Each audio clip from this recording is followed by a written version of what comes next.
Hi hello ನಮಸ್ತೆ friends welcome back to Raman tutorials. ಇವತ್ತಿನ ತರಗತಿಯಲ್ಲಿ ನಿಮಗೆ ತುಂಬಾ ಮುಖ್ಯವಾದಂತಹ ತರಗತಿಯಾಗಿರುತ್ತೆ. CTET ಸೋಷಿಯಲ್ ಸೈನ್ಸಿಗೆ ಸಂಬಂಧಪಟ್ಟಂತಹ ಬಹು ನಿರೀಕ್ಷಿತ ಪ್ರಶ್ನೋತ್ತರಗಳು. ಅದರಲ್ಲೂ ಕೂಡ ನನಗೆ ಚಾಪ್ಟರ್ ವೈಸ್ ಮಾಡ್ತಾ ಇರೋದನ್ನ ನೋಡಿದ್ದೀರಾ. ಸೊ ಚಾಪ್ಟರ್ ವೈಸ್ ಅಂದ ತಕ್ಷಣ ನಾನು ಗುಪ್ತ ಸಾಮ್ರಾಜ್ಯದ ಬಗ್ಗೆ ತಿಳಿಸ್ಕೊಟ್ಟಿದ್ದೆ. ಸೊ ಗುಪ್ತ ಸಾಮ್ರಾಜ್ಯದ ನಂತರದಲ್ಲಿ ಬರುವಂತ ಅಧ್ಯಾಯ ಬಂದು ನ್ಯೂ ಕಿಂಗ್ಸ್ ಅಂಡ್ ಕಿಂಗ್ಡಮ್ಸ್ ಅಂತ ಹೇಳ್ತೀವಿ. ಸೊ ನ್ಯೂ ಕಿಂಗ್ಸ್ ಅಂತಂದ್ರೆ ಹೊಸ ರಾಜರು ಮತ್ತೆ ಅವರು ಸ್ಥಾಪಿಸಿದಂತಹ ಸಾಮ್ರಾಜ್ಯಗಳ ಬಗ್ಗೆ ನಾವೀಗ ನೋಡ್ಬೇಕಾಗ್ತದೆ. ಸೊ ಏನೆಲ್ಲ ಇದೆ ಇದರಲ್ಲಿ, ಏನೆಲ್ಲ ಸಂಘರ್ಷಗಳಾಗುತ್ತೆ, ಯಾವ ರಾಜರುಗಳು ಇದ್ರಲ್ಲಿ ಮೆನ್ಷನ್ ಆಗ್ತಾರೆ, ಎಲ್ಲವೂ ಬಹಳ ಇಂಪಾರ್ಟೆಂಟ್ ಆಗಿರುತ್ತೆ. ಕೊನೆ ತನಕ ಈ ವಿಡಿಯೋವನ್ನ ನೋಡಿ, ಜೊತೆಗೆ ನೀವು ಕೂಡ ಆನ್ಸರ್ಸ್ ಗಳನ್ನ ಮಾಡ್ತಾ ಹೋಗಿ. ಓಕೆ ನೋಡಿ, ತ್ರಿಪಕ್ಷೀಯ ಸಂಘರ್ಷವು ಮುಖ್ಯವಾಗಿ ಯಾವ ನಗರದ ನಿಯಂತ್ರಣಕ್ಕಾಗಿ ನಡೆಯಿತು ಅಂದ್ರೆ the tripartite struggle was fought primarily for the control of which city ಅಂತ ಕೊಟ್ಟಿದ್ದಾರೆ. ದೆಹಲಿ, ಕನೌಜ್, ಪಾಟಲಿಪುತ್ರ ಹಾಗೂ ಬಾದಾಮಿ ಅಂತ ಇದೆ. ನೋಡಿ, ಗುಪ್ತರ ನಂತರದಲ್ಲಿ ಏನಾಯ್ತು ಅಂತಂದ್ರೆ ಇಲ್ಲಿ ಸಂಘರ್ಷಗಳು ಜಾಸ್ತಿ ಶುರುವಾಗ್ತಾ ಹೋಯ್ತು. ಹೊಸ ಹೊಸ ರಾಜ್ಯಗಳು ಉದಯ ಆಗ್ತಾ ಹೋಯ್ತು. ಹೊಸ ಹೊಸ ಸಾಮ್ರಾಜ್ಯಗಳು ಕೂಡ ಉದಯ ಆಗ್ತಾ ಹೋಗುತ್ತೆ. ಸೊ ಈ ಸಂದರ್ಭದಲ್ಲಿ ಏನಾಗುತ್ತೆ, ತಮ್ಮ ಪ್ರಾಂತ್ಯಗಳನ್ನ ಶುರು ಮಾಡ್ಬೇಕು, ಪ್ರಾಂತ್ಯಗಳ ಗಡಿಗಳನ್ನ ಹಾಕೊಳ್ಬೇಕು ಅಂತಂದಾಗ ಒಂದಷ್ಟು ಒಳ ಸಂಘರ್ಷಗಳು ಕೂಡ ಉಂಟಾಗುತ್ತೆ. ಸೊ ಆ ಸಂದರ್ಭದಲ್ಲಿ ತ್ರಿಪಕ್ಷೀಯ ಸಂಘರ್ಷ ಆಗುತ್ತೆ. ಹಾಗಾದ್ರೆ ಈ ತ್ರಿಪಕ್ಷೀಯ ಸಂಘರ್ಷ ಏನಿದೆ ಮುಖ್ಯವಾಗಿ ಯಾವ ನಗರದ ನಿಯಂತ್ರಣಕ್ಕೋಸ್ಕರ ನಡೆಯುತ್ತೆ ಅಂತ ಪ್ರಶ್ನೆ ಕೇಳಿದರೆ, ಅಫ್ಕೋರ್ಸ್ ನೀವೆಲ್ಲರೂ ಆಪ್ಷನ್ಸ್ ಗಳನ್ನ ನೋಡಿದೀರಾ ಅಂತ ಅನ್ಕೊಂಡು ಆಪ್ಷನ್ಸ್ ಪ್ರಕಾರ ಸರಿಯಾದ ಉತ್ತರ ಕನ್ನೌಜ್ ಅಂತ ಬರುತ್ತೆ. So Kannauj was the symbol of sovereignty in north India after Harsha. ನೋಡಿ, ಹರ್ಷವರ್ಧನನ ನಂತರ ಕನೌಜ್ ಉತ್ತರ ಭಾರತದಲ್ಲಿ ಸಾರ್ವಭೌಮತ್ವದ ಸಂಕೇತ ಅಂತ ಹೇಳಿ ಕರಿತಾ ಇದೀವಿ. ಆವಾಗ ಏನಾಯ್ತಪ್ಪ ಅಂದ್ರೆ ಇದು ಬಹಳ ಫಲವತ್ತಾದಂತಹ ಗಂಗಾ ನದಿಯ ಕಣಿವೆಯಲ್ಲಿ ಇದ್ದಂತಹ ಪ್ರದೇಶ ಆಗಿತ್ತು ಕನೌಜು. ಆ ಉದ್ದೇಶದಿಂದ it was located in the fertile Gangetic valley ಅಂತ ಹೇಳಿ ಕರಿತೀವಿ.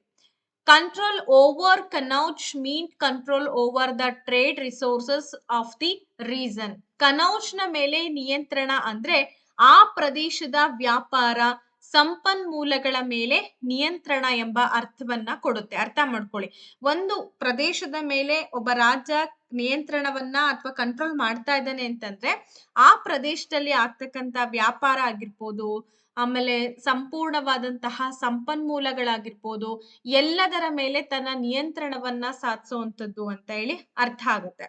ಸೊ ಇಲ್ಲಿ 3 ಡೈನಸ್ಟೀಸ್, ಯಾವ್ಯಾವ ಡೈನಸ್ಟೀಸ್ ಇತ್ತಪ್ಪ ಅಂದ್ರೆ Palas, Pratiharas, Rashtrakutas fought for it for over 2 centuries.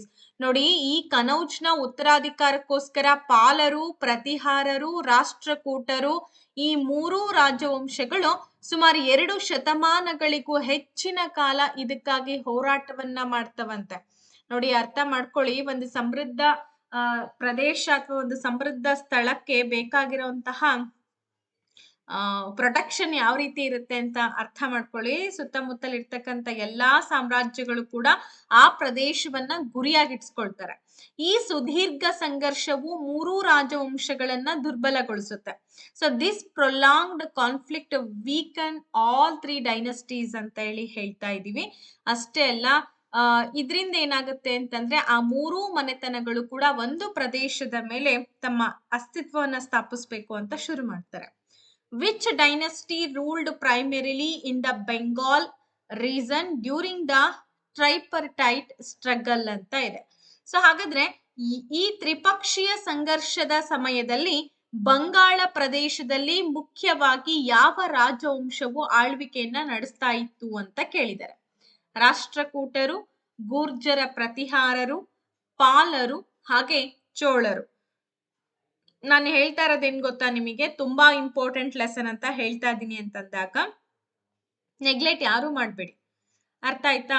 Neglect ಮಾಡಿದ್ರಿ ಅಂತಂದ್ರೆ ಈಸಿಯಾಗಿ ಅಂಕಗಳನ್ನ ಕಳ್ಕೊಂಡ್ಬಿಡ್ತೀರಾ. ಅಂಕಗಳು ಕಳ್ಕೊಳ್ಳೋದು ಎಷ್ಟು ಸುಲಭ ಅಂತಂದ್ರೆ ಬಹಳ ಸುಲಭ. ಆದ್ರೆ ಅದರಿಂದ ಆಗ್ತಕ್ಕಂತ ಎಫೆಕ್ಟ್ ಏನಿದೆ, ಅಯ್ಯೋ 1 ಮಾರ್ಕ್ಸ್ ಅಲ್ಲಿ ಆಗ್ಬಿಡ್ತಾ ಇತ್ತು, ಅಯ್ಯೋ 2 ಮಾರ್ಕ್ಸ್ ಅಲ್ಲಿ ಹೋಯ್ತು, ಈ ಫೀಲಿಂಗ್ ಬೇಡ ನಮ್ಗೆ. ಅಲ್ವಾ? ಆ ಫೀಲಿಂಗ್ ಅನ್ನ ನಾವು ಹೋಗ್ಲಾಡಿಸ್ಬೇಕು ಅಂತಂದ್ರೆ ಸ್ವಲ್ಪ ಕಾನ್ಸಂಟ್ರೇಟ್ ಮಾಡೋದು ಕೂಡ ತುಂಬಾ ಇಂಪಾರ್ಟೆಂಟ್. ಸರಿಯಾದ ಉತ್ತರ ಬಂದು ಪಾಲರು ಅಂತ ಹೇಳಿ ಹೇಳ್ತಾ ಇದೀವಿ. ಪಾಲ ರಾಜವಂಶವನ್ನ 8ನೇ ಶತಮಾನದಲ್ಲಿ ಗೋಪಾಲ ಏನ್ ಮಾಡ್ತಾನೆ, ಸ್ಥಾಪನೆ ಮಾಡ್ತಾನೆ. ದ ಪಾಲ dynasty was founded by Gopala in the 8th century. They were centered in the regions of modern day Bengal and Bihar. ನೋಡಿ, ಅವರು ಇಂದಿನ ಬಂಗಾಳ ಮತ್ತು ಬಿಹಾರದ ಪ್ರದೇಶಗಳಲ್ಲಿ ಕೇಂದ್ರೀಕೃತರಾಗಿ ಆಳ್ವಿಕೆಯನ್ನ ಮಾಡ್ತಾ ಇದ್ರು. They were great patrons of Mahayana Buddhism. ನೋಡಿ, ಪಾಲರೇನಿದ್ದಾರೆ ಮಹಾಯಾನ ಬೌದ್ಧ ಧರ್ಮದ ದೊಡ್ಡ ಪೋಷಕರು ಅಂತ ಹೇಳಿ ಕೂಡ ಗುರುತಿಸ್ತೀವಿ. ಅಂದ್ರೆ ಆ ಧರ್ಮದ ಒಲವು ಜಾಸ್ತಿ ಇತ್ತು. Dharmapala was a key figure who expanded their influence toward Kannauj. ನೋಡಿ, ಧರ್ಮಪಾಲನು ಕನೌಜ್ ಕಡೆಗೆ ತನ್ನ ಪ್ರಭಾವವನ್ನ ವಿಸ್ತರಣೆ ಮಾಡ್ತಾ ಹೋಗ್ತಾನೆ. ಅತ್ಯಂತ ಪ್ರಮುಖ ವ್ಯಕ್ತಿ ಅಂತಲೂ ಕೂಡ ಈತನನ್ನ ಗುರುತಿಸ್ತೀವಿ. They maintain strong trade links with South East Asia. ನೋಡಿ, ಅವ್ರು ಏನ್ ಮಾಡ್ತಾರೆ ಅಂತಂದ್ರೆ ಆಗ್ನೇಯ ಏಷ್ಯಾದೊಂದಿಗೆ ಬಲವಾದ ವ್ಯಾಪಾರ ಸಂಬಂಧಗಳನ್ನ ಹೊಂದಿರ್ತಾರೆ ಪಾಲರು. ನೆಕ್ಸ್ಟ್ ಹೋಗೋಣ. ನಾನೀಗ ಹೊಸ ಹೊಸ ರಾಜ್ಯರ ಬಗ್ಗೆ ತಿಳಿಸ್ಕೊಡ್ತಾ ಇದ್ದೀನಿ. ಈ ಸಿಲೆಬಸ್ ಪ್ರಕಾರ ಇದು ನಿಮ್ಗೆ ತುಂಬಾ ಇಂಪಾರ್ಟೆಂಟ್ ಆಗಿರುವಂತ lesson. Okay, who was the founder of the Rashtrakuta dynasty ಅಂತ ಇದೆ. ಹಾಗಾದ್ರೆ ರಾಷ್ಟ್ರಕೂಟ ವಂಶವನ್ನ ಸ್ಥಾಪನೆ ಮಾಡಿದಂತಹ ವ್ಯಕ್ತಿ ಯಾರು ಅಂತ ಕೇಳಿದರೆ ಅಮೋಘ ವರ್ಷ, ಮೊದಲನೇ ಕೃಷ್ಣ, ದಂತಿ ದುರ್ಗ, ಹಾಗೆ ಮೂರನೇ ಗೋವಿಂದ ಅಂತ ಇದೆ. ಕರೆಕ್ಟ್ ಆಗಿ ಆಲೋಚನೆ ಮಾಡಿಬಿಟ್ಟು ಆನ್ಸರ್ಸ್ ಅನ್ನ ಮಾಡಿ.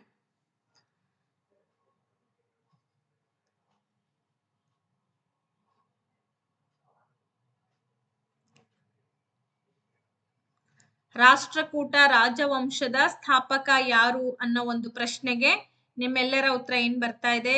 ಮೊದಲನೇ ಕೃಷ್ಣ ಆಗುತ್ತೆ, ದಂತಿ ದುರ್ಗ ಅಂತ ಹೇಳ್ತಿದ್ದೀರಾ. ಸರಿಯಾದ ಉತ್ತರ ಆಪ್ಷನ್ ನಂಬರ್ ಸಿ, ದಂತಿ ದುರ್ಗ ಅಂತ ಹೇಳ್ತೀವಿ. ಸೊ ದಂತಿ ದುರ್ಗ ಏನಿದ್ದಾನೆ, ಬಾದಾಮಿ ಚಾಳುಕ್ಯರನ್ನ ಸೋಲಿಸ್ಬಿಟ್ಟು ಸಾಮ್ರಾಜ್ಯವನ್ನ ಸ್ಥಾಪನೆ ಮಾಡ್ತಾನೆ. Dantidurga overthrew the Chalukyas of Badami to establish the empire ಅಂತ ಹೇಳ್ತಾರೆ. ಅವನು ಕ್ಷತ್ರಿಯನಾಗ್ಲಿಕ್ಕೆ ಹಿರಣ್ಯ ಗರ್ಭ ಎಂಬ ಧಾರ್ಮಿಕ ವಿಧಿಯನ್ನ ಮಾಡ್ತಾನೆ. ನೆನ್ಪಿಟ್ಕೊಳ್ಳಿ, ತುಂಬಾ ಇಂಪಾರ್ಟೆಂಟ್. ಎಕ್ಸಾಮ್ ಅಲ್ಲಿ ಕೇಳ್ತಾರೆ, ಹಿ ಪರ್ಫಾರ್ಮ್ಡ್ ಅ ರಿಚುವಲ್ ಕಾಲ್ಡ್ ಹಿರಣ್ಯ ಗರ್ಭ ಟು ಬಿಕಮ್ ಅ ಕ್ಷತ್ರಿಯ. ಕ್ಷತ್ರಿಯನಾಗ್ಲಿಕ್ಕೋಸ್ಕರ ಹಿರಣ್ಯ ಗರ್ಭ ಅದೊಂದು ನಂಬಿಕೆ ಇತ್ತು, ಅದ್ ಮಾಡಿದಾಗ ನಾವು ಕ್ಷತ್ರಿಯರಾಗ್ತೀವಿ ಅನ್ನೋದು. ಹಾಗಾಗಿ ಅವನು ಅದೇ ಮಾಡ್ತಾನೆ. ರಾಷ್ಟ್ರಕೂಟರು ಮಾನ್ಯಖೇಟ ಅಥವಾ ಮಳಖೇಡ ಪ್ರದೇಶವನ್ನ ಕೇಂದ್ರವಾಗಿರಿಸ್ಕೊಂಡ್ಬಿಟ್ಟು ಆಳ್ವಿಕೆಯನ್ನ ಮಾಡ್ತಾರೆ. ಸೊ ಹಾಗಾಗಿ ಅವರನ್ನ ಮಾನ್ಯಖೇಟದ ರಾಷ್ಟ್ರಕೂಟರು ಅಂತ ಹೇಳಿ ಕರಿತಾ ಇದ್ರು. They were the only Deccan power to successfully intervene in north Indian politics. ನೋಡಿ, ಉತ್ತರ ಭಾರತದ ರಾಜಕೀಯದಲ್ಲಿ ಯಶಸ್ವಿಯಾಗಿ ಹಸ್ತಕ್ಷೇಪ ಮಾಡಿದಂತಹ ಏಕೈಕ ದಕ್ಷಿಣದ ಶಕ್ತಿ ಅಂತ ಹೇಳಿ ಈತನನ್ನ ನಾವು ಗುರುತಿಸ್ತಾ ಇದ್ದೀವಿ. ಹಾಗಾಗಿ ಮುಖ್ಯವಾದಂತಹ ವ್ಯಕ್ತಿ. Their capital was located in modern day Karnataka. ಅವರ ರಾಜಧಾನಿ ಇಂದಿನ ಕರ್ನಾಟಕದಲ್ಲಿ ನಾವು ನೋಡ್ಬೋದು. ಸೊ ಏನ್ ಮಳಖೇಡ ಅಥವಾ ಮಾನ್ಯಖೇಟ ಅಂತ ಏನ್ ಹೇಳ್ತಾ ಇದೀವಿ, ಇವತ್ತಿನ ದಿನ ಅದು ಕರ್ನಾಟಕದಲ್ಲಿ ಲೊಕೇಟೆಡ್ ಆಗಿರುವಂತಹ ಒಂದು ಪ್ರದೇಶ. ನೆಕ್ಸ್ಟ್ ಹೋಗೋಣ, ಗೂರ್ಜರ ಪ್ರತಿಹಾರರ ಬಗ್ಗೆ ಇರುವಂತಹ 4ನೇ ಪ್ರಶ್ನೆ. The Gurjara Pratiharas were most influential in which part of India ಅಂತ ಕೇಳಿದರೆ, ಗೂರ್ಜರ ಪ್ರತಿಹಾರರು ಭಾರತದ ಯಾವ ಭಾಗದಲ್ಲಿ ಹೆಚ್ಚು ಪ್ರಭಾವಶಾಲಿಯಾಗಿದ್ರು ಅಂತ ಪ್ರಶ್ನೆ ಇದೆ. ದಕ್ಷಿಣ ಭಾರತ, ಪೂರ್ವ ಭಾರತ, ಹಾಗೇನೆ ನೆಕ್ಸ್ಟ್ ಆಪ್ಷನ್ ಬಂದು ಪಶ್ಚಿಮ ಭಾರತ ಮತ್ತು ರಾಜಸ್ಥಾನ, ಹಿಮಾಲಯ ಪ್ರದೇಶ ಅಂತ ಇದೆ. Southern India, eastern India, western India and Rajasthan, Himalayan reason ಅಂತ ಇದೆ. ಗೂರ್ಜರ ಪ್ರತಿಹಾರರು ಭಾರತದ ಯಾವ ಭಾಗದಲ್ಲಿ ಹೆಚ್ಚು ಪ್ರಭಾವಶಾಲಿ ಆಗಿದ್ರು?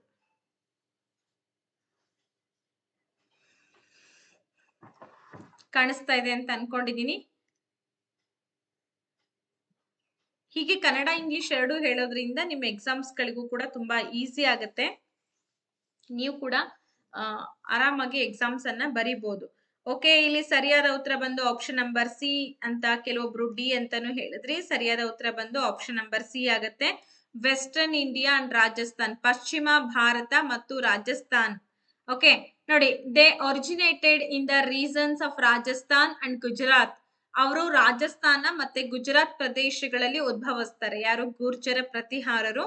ನೋಡಿ, ಮೊದಲನೇ Nagabhata, king first Nagabhata was one of their earliest prominent rulers. ಮೊದಲನೇ ನಾಗಭಟ ಏನಿದ್ದಾನೆ, ಗೂರ್ಜರ ಪ್ರತಿಹಾರರಲ್ಲಿ ಕಂಡುಬಂದಂತಹ ಆರಂಭಿಕ ಪ್ರಮುಖ ಅರಸರಲ್ಲಿ ಒಬ್ಬನಾಗಿದ್ದ. ಹಾಗೆ they acted as a barrier against early Arab inventions, ಅಂದ್ರೆ ಆರಂಭಿಕ ಅರಬ್ ಆಕ್ರಮಣಗಳ ವಿರುದ್ಧ ತಡೆಗೋಡೆಯಾಗಿ ಕಾರ್ಯವನ್ನ ನಿರ್ವಹಣೆ ಮಾಡಿದಂತಹ ಕೀರ್ತಿ ಅವರಿಗೆ ಸಲ್ಲತ್ತೆ. ಅಂಡರ್ ಮಿಹಿರಾ ಬೋಜಾ, ನೋಡಿ, ಮಿಹಿರಾ ಭೋಜನ ಅಡಿಯಲ್ಲಿ ಉತ್ತರ ಭಾರತದ ಪ್ರಬಲ ಶಕ್ತಿಯಾಗಿ ಗೂರ್ಜರ ಪ್ರತಿಹಾರರ ಮನೆತನ ಬೆಳೆಯುತ್ತೆ.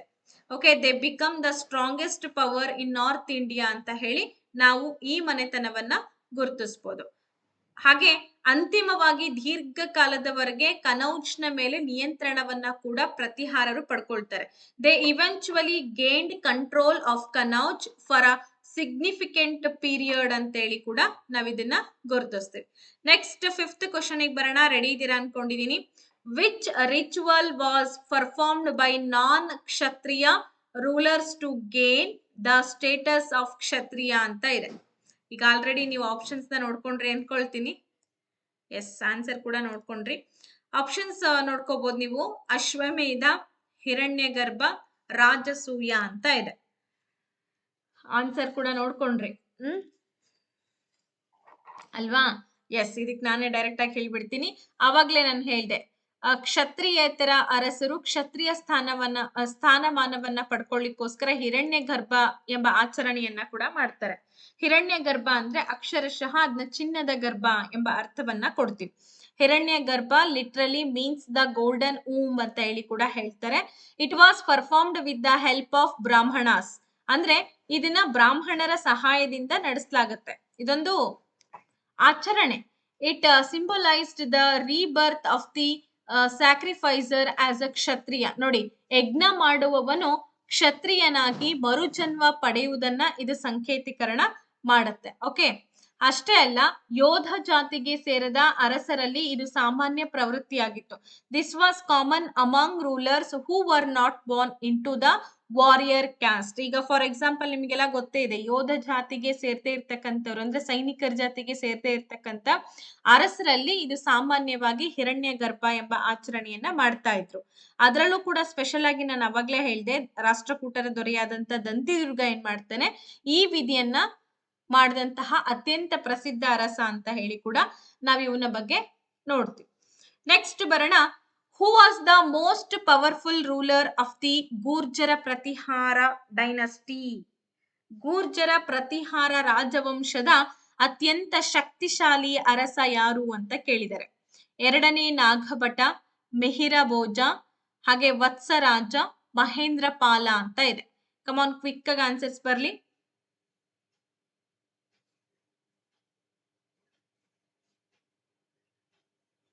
ಗೂರ್ಜರ ಪ್ರತಿಹಾರರ ರಾಜವಂಶದ ಅತ್ಯಂತ ಶಕ್ತಿಶಾಲಿ ಅರಸ ಯಾರು ಅಂತ ಪ್ರಶ್ನೆ ಇದೆ. ಏನೆಲ್ಲ ಉತ್ತರ ಬರುತ್ತೆ ನೋಡೋಣ. ಮಿಹಿರ ಭೋಜ ಅಂತ ಕೆಲವೊಬ್ರು, ಇನ್ನ ಕೆಲವೊಬ್ರು ಮಹೇಂದ್ರ ಪಾಲ ಅಂತಾನು ಕೂಡ ಹೇಳ್ತಿದ್ದೀರಾ. ನೋಡಿ, ಯೋಚನೆ ಮಾಡ್ಬಿಟ್ಟು ಆನ್ಸರ್ ಮಾಡಿ.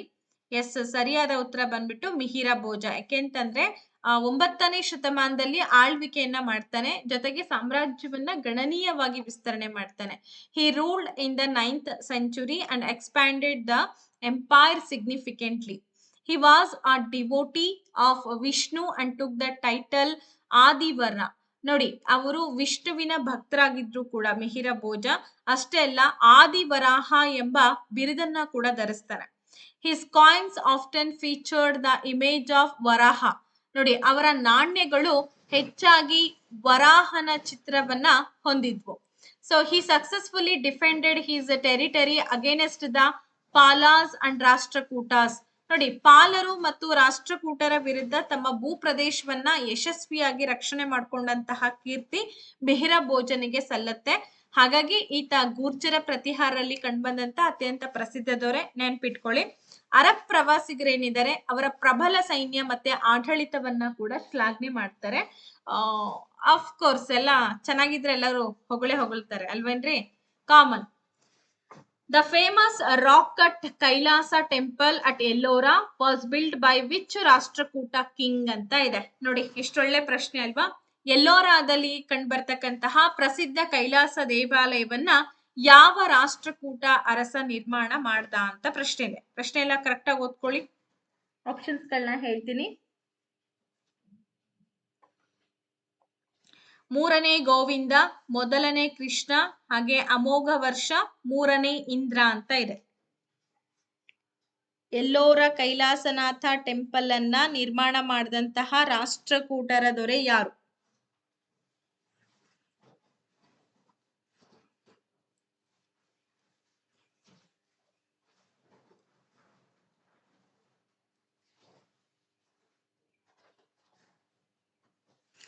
ಎಸ್, ಆಲ್ಮೋಸ್ಟ್ ಎಲ್ಲರೂ ಕೂಡ ಮೊದಲನೇ ಕೃಷ್ಣ ಅಂತ ಹೇಳ್ತಿದ್ದೀರಾ. ಸರಿಯಾಗಿದೆ ಉತ್ತರ, ಮೊದಲನೇ ಕೃಷ್ಣ. ಒಂದೇ ಬಂಡೆಯಿಂದ ಕೆತ್ತಿದಂತಹ ಭವ್ಯವಾದ ಏಕಶಿಲಾ ರಚನೆ ಅಂತ ಕರಿತಾ ಇದೀವಿ. ಅಂದ್ರೆ ಅವನ್ ಕಾಲದಲ್ಲಿ ಕೆತ್ತಿಸಿರೋದು, ಅವನೇ ಹೋಗಿ ಕೆತ್ತಿರೋಂಥದ್ದಲ್ಲ. ಎಲ್ಲಾ ರಾಜರ ಕಾಲದಲ್ಲಿ ಆಗಿದೆ ಅಂದ ತಕ್ಷಣ ರಾಜರು ಹೋಗಿ ಅದನ್ನ ಕೆತ್ತು ನಿರ್ಮಾಣ ಮಾಡಿರುವಂತದ್ದಲ್ಲ. ಅವ್ರ ಕೈ ಕೆಳಗಿರುವಂತಹ ಶಿಲ್ಪಕಲೆ, ಕಲಾಕೃತಿಗಳನ್ನ ಮಾಡುವಂತಹ ಕಲಾಕಾರರಿದ್ರು, ಕೌಶಲ್ಯ ಉಳ್ಳಂತಹ ವ್ಯಕ್ತಿಗಳಿದ್ರು ಅಲ್ವಾ, ಅವ್ರು ಹೋಗಿ ಮಾಡಿರುವಂತಹ ಕೆಲಸಗಳು. It is a magnificent monolithic structure carved out of a single rock ಅಂತ ಹೇಳಿ ಹೇಳ್ತೀವಿ. It is located in the Ellora caves. ಮಹಾರಾಷ್ಟ್ರದಲ್ಲಿ ಇವತ್ತಿನ ದಿನನೂ ಕೂಡ ನಾವು ಹೋಗಿ ನೋಡ್ಬೋದು. ಮಹಾರಾಷ್ಟ್ರದ ಎಲ್ಲೋರಾ ಗುಹೆಗಳಲ್ಲಿ ಕಂಡು ಬರುತ್ತೆ. ಹಾಗೆ it represents the zenith of Rashtrakuta architecture. ಅಂದ್ರೆ ರಾಷ್ಟ್ರಕೂಟರ ವಾಸ್ತುಶಿಲ್ಪದ ಶಿಖರವನ್ನ ಪ್ರತಿನಿಧಿಸ್ತಕ್ಕಂತಹ ಒಂದು ಅದ್ಭುತ ಶೈಲಿ ಅಂತ ಹೇಳಿ ಕೂಡ ಕರಿತೀವಿ. ಶಿವನಿಗೆ ಸಮರ್ಪಿತವಾದಂತಹ ಒಂದು ದೇವಾಲಯ. The temple is dedicated to lord Shiva. It showcases the religious harmony of the era. ಇದು ಆ ಕಾಲದ ಧಾರ್ಮಿಕ ಸಾಮರಸ್ಯವನ್ನ ಪ್ರದರ್ಶನ ಮಾಡ್ತಕ್ಕಂತಹ ಒಂದು ಟೆಂಪಲ್ ಅಂತ ಹೇಳಿ ಕೂಡ ನಾವಿದ್ನ ಗುರುತಿಸ್ತೀವಿ. ನೆಕ್ಸ್ಟ್ ಬರೋಣ, ತುಂಬಾ ಇಂಪಾರ್ಟೆಂಟ್ ಆಗಿರುವಂತ question. Who wrote Kavirajamarga, the earliest available work on rhetoric and poetics in Kannada. ನೋಡಿ, ಕನ್ನಡದ ಲಭ್ಯವಿರ್ತಕ್ಕಂತಹ ಅತ್ಯಂತ ಹಳೆಯ ಅಲಂಕಾರ ಶಾಸ್ತ್ರ ಗ್ರಂಥ ಕವಿರಾಜ ಮಾರ್ಗ. ಹಾಗಾದ್ರೆ ಈ ಕವಿರಾಜ ಮಾರ್ಗ ಎಂಬ ಗ್ರಂಥವನ್ನ ಬರೆದವ್ರು ಯಾರು ಅಂತ ಕೇಳಿದ್ದಾರೆ. ಪಂಪ, ರನ್ನ, ಅಮೋಘ ವರ್ಷ ನೃಪತುಂಗ, ಜನ್ನ ಅಂತ ಇದೆ. ನೋಡಿ ಕರೆಕ್ಟ್ ಆಗಿ ಯೋಚನೆ ಮಾಡಿ.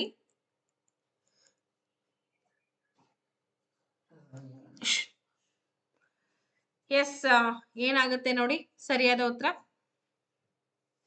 ಆಲ್ಮೋಸ್ಟ್ ಎಲ್ಲರೂ ಮೇಡಮ್ ಇಲ್ಲಿ ಬೇರೆ ಬರ್ಬೇಕಾಗಿತ್ತಲ್ಲ ಅಂತ ನೀವು ಅನ್ಬೋದು. ಹೇಳ್ತೀನಿ ನಾನು.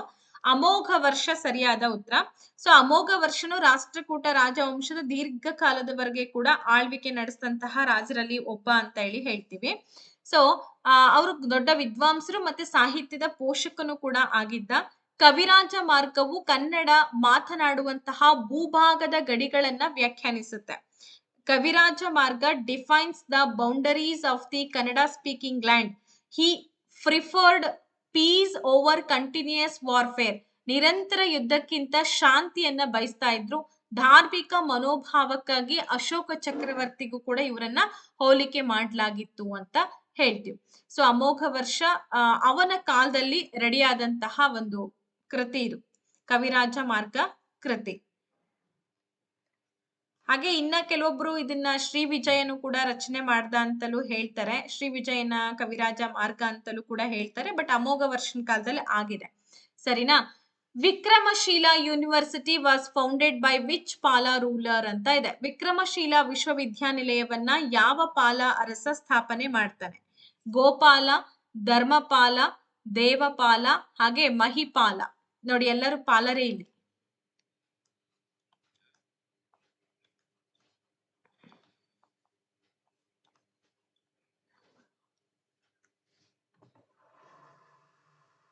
ನೋಡಿ ಯೋಚನೆ ಮಾಡ್ಬಿಟ್ಟು ಆನ್ಸರ್ ಅನ್ನ ಕೊಡಿ. ಆಪ್ಷನ್ಸ್ ಗಳೆಲ್ಲ ಇಲ್ಲೇ ಇದೆ. ಅಂದ್ರೆ ಶ್ರೀ ವಿಜಯ ಅವನ ಆಸ್ಥಾನದಲ್ಲಿ ಸಿಂಹಾಸನದಲ್ಲಿ ಇರ್ತಾನಲ್ವಾ, ಅದಕ್ಕೋಸ್ಕರ ಅಮೋಘ ವರ್ಷ ಟಚ್ ಇದೆ ಅಂತ ಹೇಳಿ ಕೊಟ್ಟಿರೋದಷ್ಟೇ. ಶ್ರೀ ವಿಜಯನ ಕವಿರಾಜ ಮಾರ್ಗ ಅಂತಾನೆ ಹೇಳ್ತಾರೆ.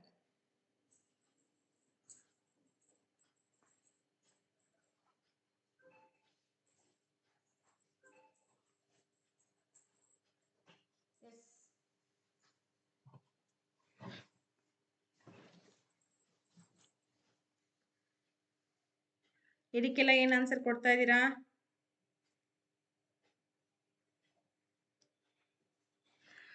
ಓಕೆ,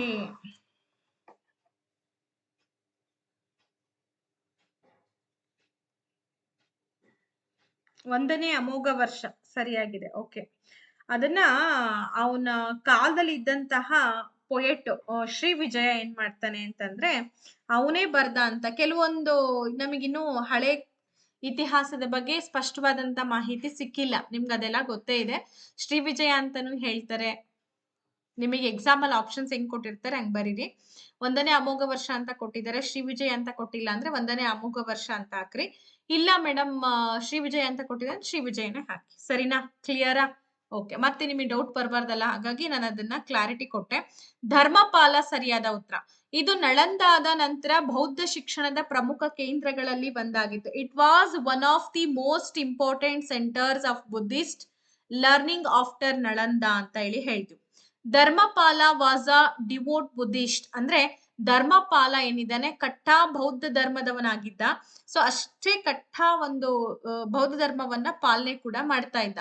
ನಳಂದ ವಿಶ್ವವಿದ್ಯಾನಿಲಯವನ್ನ ಸಹ ಪುನಶ್ಚೇತನಗೊಳಿಸ್ತಾನೆ. He revived Nalanda university as well.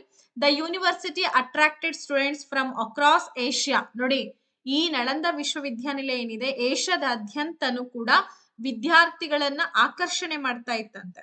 ಟಿಬೆಟ್ಗೆ ಬೌದ್ಧ ಧರ್ಮವನ್ನ ಹರಡುವಲ್ಲಿ ಪ್ರಮುಖ ಪಾತ್ರವನ್ನ ವಹಿಸುತ್ತೆ ಈ ವಿಶ್ವವಿದ್ಯಾನಿಲಯ. It played a key role in spreading Buddhism to Tibet ಅಂತ ಹೇಳಿ ಕೂಡ ನಾವು ಇದನ್ನ ಗುರುತಿಸ್ತೀವಿ. The term samanta in the early medieval period referred to ಅಂತ ಇದೆ. ನೋಡಿ, ಸಮಂತ ಅಥವಾ ಸಾಮಂತ ಅಂತ ಪದ ಇದೆ. ಆರಂಭಿಕ ಮಧ್ಯಕಾಲೀನ ಅವಧಿಯಲ್ಲಿ ಸಾಮಂತ ಎಂಬ ಪದವು ಯಾವುದನ್ನ ಸೂಚಿಸುತ್ತದೆ ಅಂತ ಕೇಳಿದ್ದಾರೆ. Foreign invaders, subordinate warriors R landlords, village headman, religious leaders ಅಂತ ಇದೆ. ವಿದೇಶಿ ಆಕ್ರಮಣಕಾರರು, ಅಧೀನ ಯೋಧರು ಅಥವಾ ಭೂಮಾಲೀಕರು, ಗ್ರಾಮದ ಮುಖಂಡರು, ಧಾರ್ಮಿಕ ಮುಖಂಡರು ಅಂತ ಇದೆ.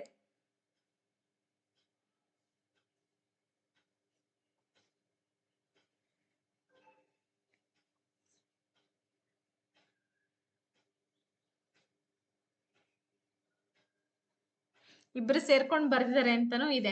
ಶ್ರೀ ವಿಜಯ ಮತ್ತೆ ಒಂದನೇ ಅಮೋಘ ವರ್ಷ ಸೇರ್ಕೊಂಡು ಈ ಕೃತಿಯನ್ನ ಬರೆದಿದ್ದಾರೆ ಅಂತಾನೂ ಇದೆ. ಓಕೆ, ಆಲ್ಮೋಸ್ಟ್ ಶ್ರೀ ವಿಜಯ ಅಂತ ಹಾಕ್ತೀರಾ, ಅದನ್ನೇ ಹಾಕಿ.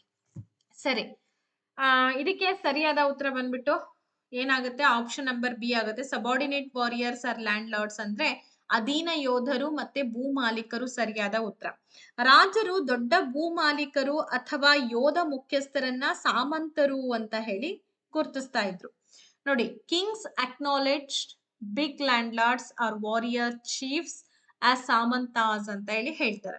They were expected to bring gifts for their kings. ನೋಡಿ, ಅವರು ತಮ್ಮ ರಾಜರಿಗೆ ಉಡುಗೊರೆಗಳನ್ನ ತರಬೇಕು ಅಂತ ನಿರೀಕ್ಷೆ ಮಾಡ್ತಾ ಇದ್ರು ಸಾಮಂತ ದೊರೆಗಳು.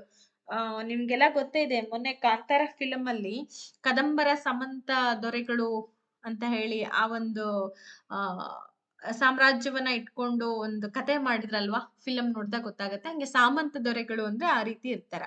They provided military support during wars. ನೋಡಿ, ಅವ್ರು ಏನೇನೆಲ್ಲ ನಿರೀಕ್ಷೆ ಮಾಡ್ತಾರೆ ಅಂತಂದ್ರೆ ಸಾಮಂತರಿಂದ ಯುದ್ಧಗಳ ಸಮಯದಲ್ಲಿ ಮಿಲಿಟರಿ ಬೆಂಬಲವನ್ನ ನೀಡ್ತಾ ಇದ್ರು ಸಾಮಂತರು ದೊರೆಗಳಿಗೆ. As they gained power they declared themselves maha samanta. ನೋಡಿ, ಅಧಿಕಾರವನ್ನ ಪಡ್ಕೊಂಡಂತೆಲ್ಲ ಅವ್ರನ್ನ ತಮ್ಮನ್ನ ತಾವು ಮಹಾ ಸಾಮಂತ ಅಂತ ಹೇಳಿ ಘೋಷಣೆ ಮಾಡ್ಕೊಳ್ತಾ ಇದ್ರು. Sometimes they became independent and established their own dynasties. ಕೆಲವೊಂದ್ಸಲ ಏನಾಗ್ತಿತ್ತಪ್ಪ ಅಂತಂದ್ರೆ ಸ್ವತಂತ್ರರಾಗಿ ತಮ್ಮದೇ ಆದಂತಹ ಒಂದು ರಾಜವಂಶಗಳನ್ನ ಕೂಡ ಅವರು ಸ್ಥಾಪನೆ ಮಾಡ್ತಾ ಇದ್ರು. ಆ ಒಂದು ಪವರ್ ಕೂಡ ಅವರ ಹತ್ರ ಇರ್ತಾ ಇತ್ತು. ಅಂದ್ರೆ ಸ್ವತಂತ್ರ ದೊರೆ ಅಂತ ಹೇಳಿ ಕೂಡ ಘೋಷಣೆ ಮಾಡ್ಕೊಳ್ತಾ ಇದ್ರು. Which Rashtrakuta king successfully defeated the Pratihara king Vatsaraja and the Pala king Dharmapala ಅಂತ ಇದೆ. ಪ್ರತಿಹಾರ ರಾಜ ವತ್ಸರಾಜ ಹಾಗೂ ಪಾಲರಾಜ ಧರ್ಮಪಾಲನನ್ನ ಸೋಲಿಸಿದಂತಹ ರಾಷ್ಟ್ರಕೂಟ ಅರಸ ಯಾರು ಅಂತ ಕೇಳಿದರೆ ಧ್ರುವ, ಎರಡನೇ ಕೃಷ್ಣ, ಅಮೋಘ ವರ್ಷ ಹಾಗೂ ಗೋವಿಂದ ಅಂತ ಇದೆ.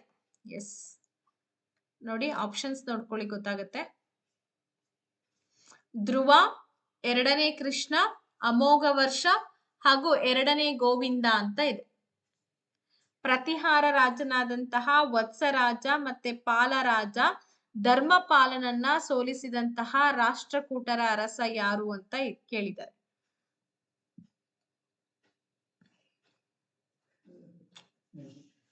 ನೋಡಿ, ಆಪ್ಷನ್ಸ್ ಗಳೆಲ್ಲ ಕೊಟ್ಟಿದೀವಿ, ಕರೆಕ್ಟ್ ಆಗಿ ಆನ್ಸರ್ಸ್ ಅನ್ನ ಮಾಡ್ತಾ ಹೋಗಿ.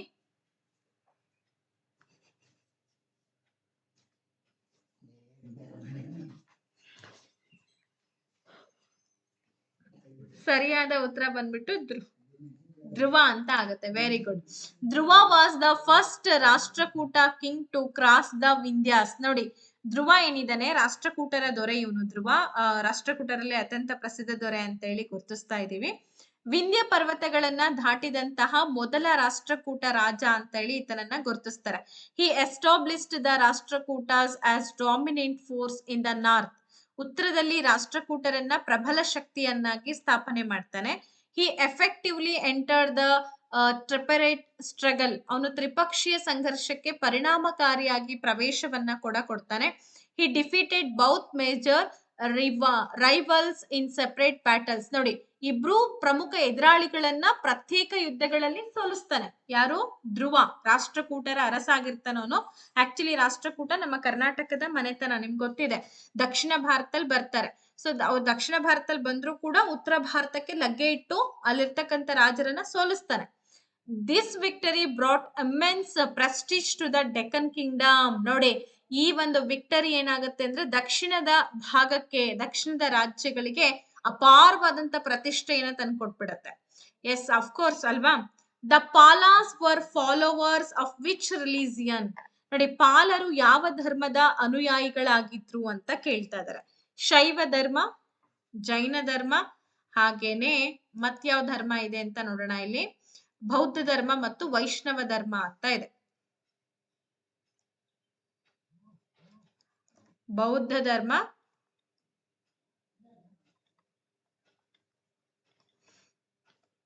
ಹಾಗೆ ಡಿ ಆಪ್ಷನ್ ಬಂದ್ಬಿಟ್ಟು ವೈಷ್ಣವ ಧರ್ಮ.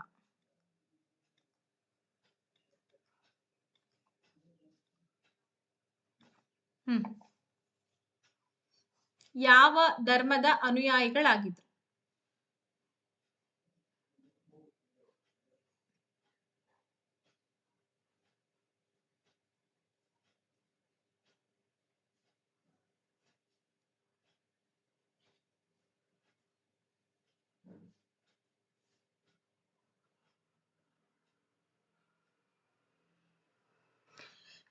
ಎಸ್, ಪಾಲರು ಯಾವ ಧರ್ಮದ ಅನುಯಾಯಿಗಳಾಗಿದ್ರು ಅಂದ್ರೆ ಬೌದ್ಧ ಧರ್ಮ ಅಂತ ಬರುತ್ತೆ ಅಲ್ವಾ. ಸೊ ಬೌದ್ಧ ಧರ್ಮದ ಅನುಯಾಯಿಗಳಾಗಿದ್ರು. ಬೌದ್ಧ ಧರ್ಮವನ್ನ ಯಥೇಚ್ಛವಾಗಿ ಪಾಲನೆ ಮಾಡ್ತಾ ಇದ್ರು. 13ನೇ ಪ್ರಶ್ನೆಗೆ ಹೋಗೋಣ. Which Arab traveller visited the Rashtrakuta empire and called the king one of the 4 great monarchs of the world ಅಂತ ಹೇಳಿ. ಯಾವ ಅರಬ್ ಟ್ರಾವೆಲ್ ನಮ್ಮ ಒಂದು ರಾಷ್ಟ್ರಕೂಟ ಸಾಮ್ರಾಜ್ಯಕ್ಕೆ ಭೇಟಿ ನೀಡಿ ರಾಜನನ್ನ ವಿಶ್ವದ 4 ಮಹಾನ್ ದೊರೆಗಳಲ್ಲಿ ಒಬ್ಬ ಅಂತ ಹೇಳಿ ಕರೀತಾನೆ. ಸೊ ಯಾರು ಹಾಗಾದ್ರೆ? ಅಲ್ಬೆರುನಿ, ಸುಲೈಮಾನ್, ಇಬ್ನ ಬಟೂಟ್, ಮಾರ್ಕ್ ಪೋಲೋ ಅಂತ ಇದೆ. ನೋಡಿ, ಯೋಚನೆ ಮಾಡ್ಬಿಟ್ಟು ಆನ್ಸರ್ ಅನ್ನ ಮಾಡ್ತಾ ಹೋಗಿ.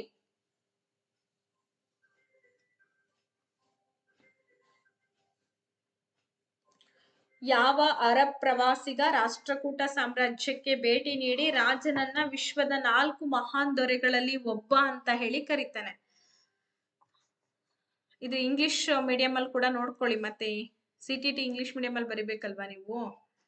S, which Arab traveller visited the Rashtrakuta empire and called the king one of the 4 great monarchs of the world ಅಂತ ಇದೆ. ಎಸ್, ಸರಿಯಾದ ಉತ್ತರ ಬಂದ್ಬಿಟ್ಟು ಸುಲೈಮಾನ್ ಅಂತ ಹೇಳಿ ಹೇಳ್ತೀವಿ. ಸುಲೈಮಾನ್ ಇವನು ಅರಬ್ ಪ್ರವಾಸಿಗನಾಗಿರ್ತಾನೆ. ಈತ ಬಂದು ಏನ್ ಮಾಡ್ತಾನೆ ಅಂತಂದ್ರೆ ಈ ಒಂದು ರಾಷ್ಟ್ರಕೂಟ ನೋಡಿ ರಾಷ್ಟ್ರಕೂಟ ಸಾಮ್ರಾಜ್ಯಕ್ಕೆ ಭೇಟಿಯನ್ನ ನೀಡ್ಬಿಟ್ಟು ಅಲ್ಲಿರ್ತಕ್ಕಂತಹ ರಾಜನನ್ನ ವಿಶ್ವದ 4 ಮಹಾನ್ ದೊರೆಗಳಲ್ಲಿ ಒಬ್ಬ ಅಂತ ಹೇಳಿ ಆತನನ್ನ ಗುರುತಿಸ್ತಾನೆ. ತ್ರಿಪಕ್ಷೀಯ ಸಂಘರ್ಷದಲ್ಲಿ ತೊಡಗಿದಂತಹ 3 ರಾಜವಂಶಗಳ ಪತನಕ್ಕೆ ಕಾರಣವಾದಂತಹ ಮುಖ್ಯ ಅಂಶವೇನು ಅಂತ ಕೇಳಿದ್ದಾರೆ. What was the main reason for the decline of the 3 dynasties involved in the tripartite struggle ಅಂತ ಕೇಳಿದ್ದಾರೆ. ಸೊ ಆಪ್ಷನ್ಸ್ ಗಳನ್ನ ನೋಡ್ಕೊಳ್ಳಿ, ಕರೆಕ್ಟ್ ಆಗಿ ಕ್ವಶನ್ಸ್ ಓದ್ಕೊಂಡ್ರಲ್ವಾ. ಸಂಪನ್ಮೂಲಗಳ ಕೊರತೆ, ನಿರಂತರ ಯುದ್ಧ ಮತ್ತು ಆಂತರಿಕ ಬಳಲಿಕೆ, ನೈಸರ್ಗಿಕ ವಿಕೋಪಗಳು, ಧಾರ್ಮಿಕ ಸಂಘರ್ಷಗಳು ಅಂತ ಇದೆ.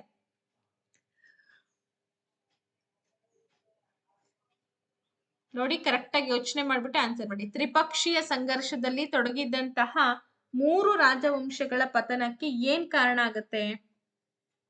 3 ಪ್ರಮುಖ ಕಾರಣಗಳೇನು ಅಂತ ಕೇಳಿದರು.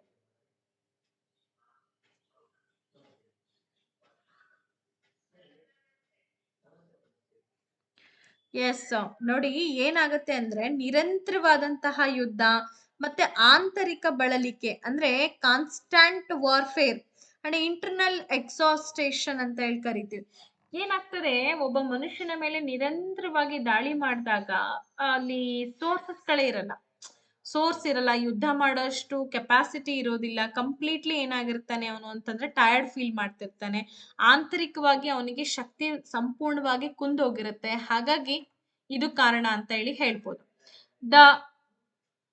ನೋಡಿ, prashastis written during this period were primarily meant to ಅಂತ ಇದೆ. ಈ ಅವಧಿಯಲ್ಲಿ ಬರೆಯಲಾದಂತಹ ಪ್ರಶಸ್ತಿಗಳ ಮುಖ್ಯ ಉದ್ದೇಶವೇನು ಅಂತ ಕೇಳಿದರೆ ನೆನ್ಪಿಟ್ಕೊಳ್ಳಿ, ತುಂಬಾ important. Record the life of common people ಅಂದ್ರೆ ಸಾಮಾನ್ಯ ಜನರ ಜೀವನಗಳನ್ನ ದಾಖಲಿಸ್ಲಿಕ್ಕೋಸ್ಕರ ಈ ಅವಧಿಯಲ್ಲಿ ಅಂತಂದ್ರೆ ನಾವೇನು ಹೊಸ ರಾಜ್ಯಗಳು ಸಾಮ್ರಾಜ್ಯಗಳು ಉದ್ಭವ ಆಗ್ತಾ ಇದೆಲ್ಲ ಆ ಸಂದರ್ಭದಲ್ಲಿ ಪ್ರಶಸ್ತಿಗಳನ್ನ ಬರೀತಾರೆ. ನೋಡಿ, ರಾಜರ ಸಾಧನೆಗಳು ಮತ್ತೆ ವಂಶಾವಳಿಗಳನ್ನ ಹೊಗಳೋದು ಆ ಪ್ರಶಸ್ತಿಗಳ ಮುಖ್ಯ ಉದ್ದೇಶ ಆಗಿತ್ತ, ಅಥವಾ ವೈಜ್ಞಾನಿಕ ಆವಿಷ್ಕಾರಗಳನ್ನ ದಾಖಲಿಸುವುದು, ಕೃಷಿ ತಂತ್ರಗಳ ಬಗ್ಗೆ ಬರೆಯುವುದು ಅಂತ ಇದೆ. ಹಾಗಾದ್ರೆ ಪ್ರಶಸ್ತಿಗಳು ಅಂತಂದ್ರೆ ಶಾಸನಗಳು ಅಂತ ಕರಿತೀವಿ. ಇವುಗಳ ಮುಖ್ಯ ಉದ್ದೇಶ ಏನಾಗಿತ್ತು ಅಂತ ಕೇಳ್ತಿದ್ದಾರೆ. ಕರೆಕ್ಟ್ ಆಗಿ ಆಪ್ಷನ್ಸ್ ಗಳನ್ನ ನೋಡ್ಕೊಂಡಿದ್ದು ಆನ್ಸರ್ ಮಾಡಿ. Record the life of common people, ಸಾಮಾನ್ಯ ಜನರ ಜೀವನವನ್ನ ದಾಖಲಿಸುವಂತದ್ದು. ಹಾಗೆ ಸಾಧನೆಗಳು, ವಂಶಾವಳಿಗಳನ್ನ ಹೊಗಳುವುದು, ವೈಜ್ಞಾನಿಕ ಆವಿಷ್ಕಾರಗಳನ್ನ ದಾಖಲಿಸುವಂತದ್ದು, ಕೃಷಿ ತಂತ್ರಗಳ ಬಗ್ಗೆ ಬರೆಯುವುದು ಅಂತ ಇದೆ. ನೋಡಿ, ಯೋಚನೆ ಮಾಡಿ ಆನ್ಸರ್ ಕೊಡಿ.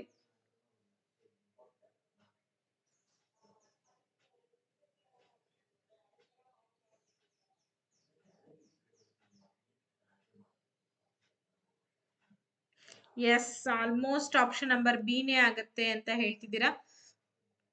ಬಿ ಸರಿಯಾದ ಉತ್ತರ. ನೋಡಿ, ಈ ಪ್ರಶಸ್ತಿಗಳಾಗಿರ್ಬೋದು, ನಿಮ್ಗೆಲ್ಲ ಗೊತ್ತಿದೆ, ಸ್ತಂಭ ಶಾಸನಗಳೇ ಆಗಿರ್ಬೋದು, ಅಲ್ಲೆಲ್ಲ ಏನ್ ಮಾಡ್ತಾರೆ ಅಂತಂದ್ರೆ ಆಯಾ ರಾಜ್ಯಗಳಿಗೆ ಸಂಬಂಧಪಟ್ಟಂತ ಆಳ್ವಿಕೆ, ಅವರ ಕಾಲ, ಅವರ ಸಾಧನೆಗಳು, ಅವರ ಸಾಮ್ರಾಜ್ಯ ಎಲ್ಲಿಂದ ಎಲ್ಲಿವರೆಗೂ ಕೂಡ ವಿಸ್ತರಣೆ ಆಗಿತ್ತು, ಇದೆಲ್ಲದ್ರ ಬಗ್ಗೆನೂ ಕೂಡ ಮಾಹಿತಿಯನ್ನ ಕೊಡುವಂತಹ ಒಂದು ಆಧಾರಗಳು ಅಂತ ಹೇಳಿ ಕರಿತಾ ಇದೀವಿ. ಹಾಗಾಗಿ ಆಪ್ಷನ್ ನಂಬರ್ ಬಿ ಏನಾಗಿದೆ ಸರಿಯಾದಂತಹ ಉತ್ತರ. ನೆಕ್ಸ್ಟ್ ಪ್ರಶ್ನೆಗೆ ಬರೋಣ. ಇನ್ ದ ಪಾಲ ಅಡ್ಮಿನಿಸ್ಟ್ರೇಷನ್ ವಾಟ್ ವಾಸ್ ದ ಭುಕ್ತಿ? ನೋಡಿ, ಪಾಲರ ಆಡಳಿತದಲ್ಲಿ ಭುಕ್ತಿ ಅಂದ್ರೆ ಏನು ಅಂತ ಪ್ರಶ್ನೆ ಕೇಳಿದ್ದಾರೆ. ಏನು ಭುಕ್ತಿ ಅಂದ್ರೆ? ಅದೊಂದು ಗ್ರಾಮನ ಅಥವಾ ಒಂದು ಪ್ರಾಂತ್ಯ ಅಥವಾ ಆಡಳಿತ ಘಟಕ, ತೆರಿಗೆಯ ಒಂದು ವರ್ಗ, ಹಾಗೇನೆ ಒಂದು ಮಿಲಿಟರಿ ಶ್ರೇಣಿ ಅಂತ ಇದೆ. ಪ್ರಶ್ನೆ ಅರ್ಥ ಮಾಡ್ಕೊಳ್ಳಿ. ಪಾಲರ ಆಡಳಿತದಲ್ಲಿ ಭುಕ್ತಿ ಅಂದ್ರೆ ಏನು ಅಂತ ಕೇಳಿದ್ದಾರೆ. ಭುಕ್ತಿ, ವಾಟ್ ಈಸ್ ಭುಕ್ತಿ?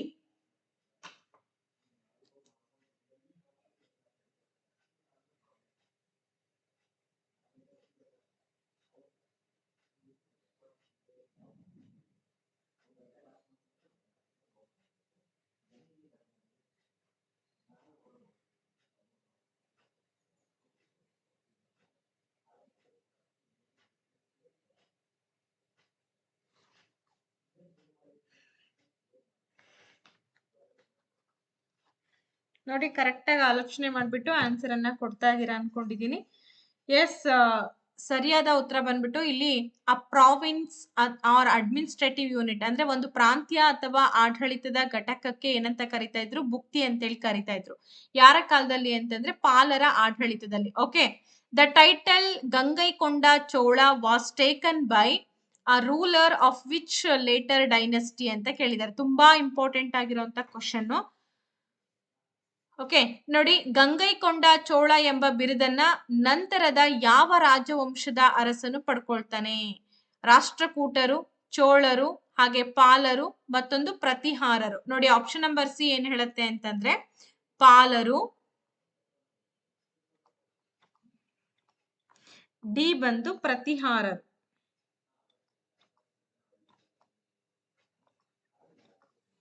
ನೋಡಿ, ಗಂಗೈಕೊಂಡ ಚೋಳ ಎಂಬ ಬಿರುದನ್ನ ಯಾವ ರಾಜವಂಶದ ಅರಸನು ಪಡ್ಕೊಂಡ ಅಂತ ಇದೆ. ಕಮಾನ್, ಕ್ವಿಕ್ ಆಗಿ ಬರ್ಲಿ ಆನ್ಸರ್ಸ್ ಎಲ್ಲ.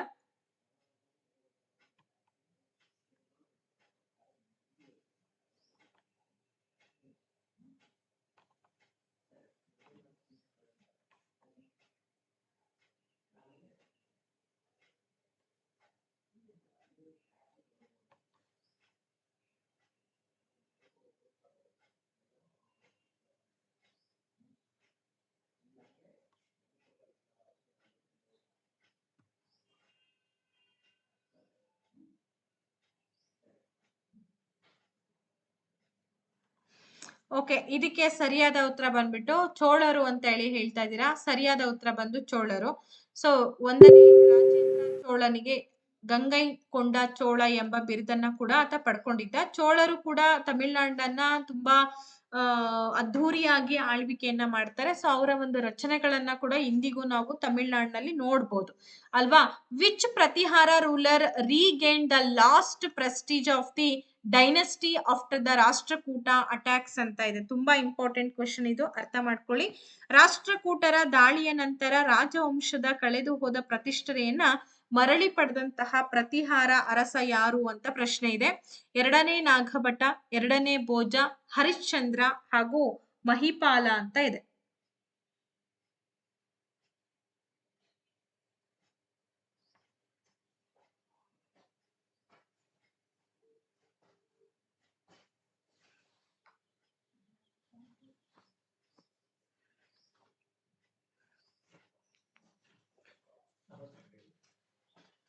ಸರಿಯಾದ ಉತ್ತರ ಬಂದ್ಬಿಟ್ಟು ಏನ್ ಬರುತ್ತೆ ಇಲ್ಲಿ, ಆಪ್ಷನ್ ನಂಬರ್ ಎ ಆಗುತ್ತೆ, ಎರಡನೇ ನಾಗಭಟ. ಸೊ ಎರಡನೇ ನಾಗಭಟ ಏನಪ್ಪಾ ಅಂತಂದ್ರೆ ರಾಷ್ಟ್ರಕೂಟರ ದಾಳಿಯ ನಂತರ ರಾಜವಂಶ ಕಳೆದುಕೊಂಡು ಹೋಗಿರ್ತಕ್ಕಂಥ ಎಲ್ಲ ಪ್ರತಿಷ್ಠೆಯನ್ನ ಮರಳಿ ಪಡ್ಕೊಳ್ಳುವಂತಹ ಪ್ರಯತ್ನವನ್ನ ಎರಡನೇ ನಾಗಭಟ ದೊರೆ ಮಾಡ್ತಾನೆ. ಸೊ ಹಾಗಾಗಿ ಎರಡನೇ ನಾಗಭಟ ಸರಿಯಾದಂತಹ ಉತ್ತರ. Very good. The Rashtrakutas were famous for their patronage of which two religions ಅಂತ ಇದೆ. ರಾಷ್ಟ್ರಕೂಟರು ಯಾವ ಎರಡು ಧರ್ಮಗಳ ಪೋಷಣೆಗೆ ಪ್ರಸಿದ್ಧರಾಗಿದ್ರು? ಬೌದ್ಧ ಧರ್ಮ ಮತ್ತು ಇಸ್ಲಾಂ, ಹಿಂದೂ ಧರ್ಮ ಮತ್ತು ಜೈನ ಧರ್ಮ, ಕ್ರಿಶ್ಚಿಯನ್ ಮತ್ತು ಸಿಖ್ ಧರ್ಮ, ಜೊರಾಸ್ಟ್ರಿಯನ್ ಮತ್ತು ಬೌದ್ಧ ಧರ್ಮ ಅಂತ ಇದೆ. ಯೋಚನೆ ಮಾಡ್ಬಿಟ್ಟು ಆನ್ಸರ್ ಅನ್ನ ಕೊಡಿ. The Rashtrakutas were famous for their patronage of which two religions ಅಂತ ಇದೆ. ರಾಷ್ಟ್ರಕೂಟರು ಯಾವ ಎರಡು ಧರ್ಮಗಳ ಪೋಷಣೆಗೆ ಪ್ರಸಿದ್ಧರಾಗಿದ್ದರು ಅಂತ ಕೇಳ್ತಿದ್ದಾರೆ. ಎಸ್, ಕಮಾನ್, ಕ್ವಿಕ್ ಆಗಿ ಆನ್ಸರ್ಸ್ ಬರ್ಲಿ.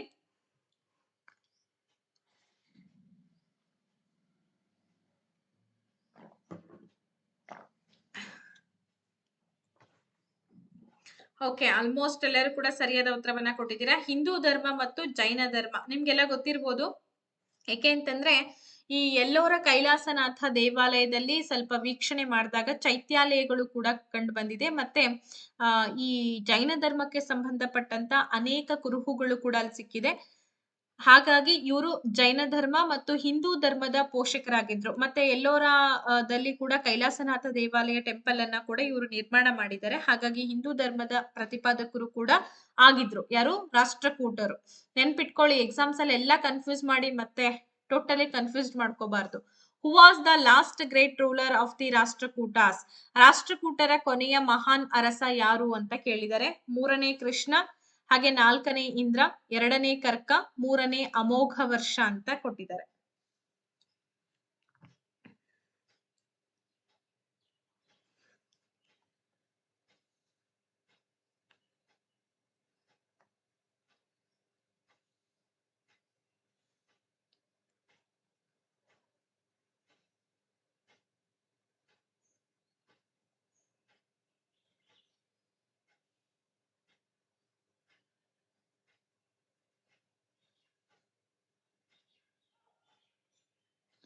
ಎಸ್, ಇದಕ್ಕೆ ಸರಿಯಾದ ಉತ್ತರ ಬಂದ್ಬಿಟ್ಟು ಮೂರನೇ ಕೃಷ್ಣ ಅಂತೇಳಿ ಹೇಳಿದ್ರಿ, ಸರಿಯಾಗಿದೆ.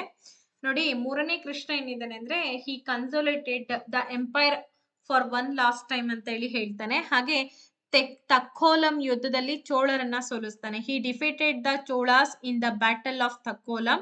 ತನ್ನ ಪ್ರಭಾವವನ್ನ ರಾಮೇಶ್ವರಂ ವರೆಗೂ ಕೂಡ ವಿಸ್ತರಣೆ ಮಾಡ್ತಾನೆ. ನೆನ್ಪಿಟ್ಕೊಳ್ಳಿ, ಕರ್ನಾಟಕದ ಒಂದು ಮಳಖೇಡದಿಂದ ಹಿಡ್ಕೊಂಡು ರಾಮೇಶ್ವರಂ ವರೆಗೂ ಕೂಡ ವಿಸ್ತರಣೆ ಮಾಡ್ತಾನೆ. He extended the his influence up to Rameswaram.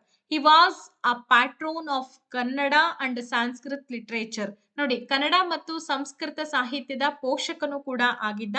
After his death, ಅವನ ಮರಣದ ನಂತರ ಏನಾಗುತ್ತೆ, the empire decline rapidly due to weak successors. ಅಂದ್ರೆ ದುರ್ಬಲ ಉತ್ತರಾಧಿಕಾರಿಗಳಿಂದ ಸಾಮ್ರಾಜ್ಯ ವೇಗವಾಗಿ ಪತನ ಆಗ್ಲಿಕ್ಕೆ ಶುರುವಾಗುತ್ತೆ. ನೆಕ್ಸ್ಟ್ ಕ್ವಶನ್ ಬರೋಣ. 21ನೇ ಪ್ರಶ್ನೆ ಹೀಗಿದೆ: according to Kavirajamarga, the Rashtrakuta kingdom stretched from which to rivers ಅಂತ ಕೇಳಿದ್ದಾರೆ. ಕವಿರಾಜ ಮಾರ್ಗದ ಪ್ರಕಾರ ರಾಷ್ಟ್ರಕೂಟ ರಾಜ್ಯವು ಯಾವ ಎರಡು ನದಿಗಳ ನಡುವೆ ವಿಸ್ತರಿಸಿತು? ಇದನ್ನ 2 ಸಲ ಎಕ್ಸಾಮ್ಸ್ ಅಲ್ಲಿ ಪ್ರಶ್ನೆ ಕೇಳಿರೋದ್ರಿಂದ ಇಂಪಾರ್ಟೆಂಟ್ ಕ್ವಶನ್.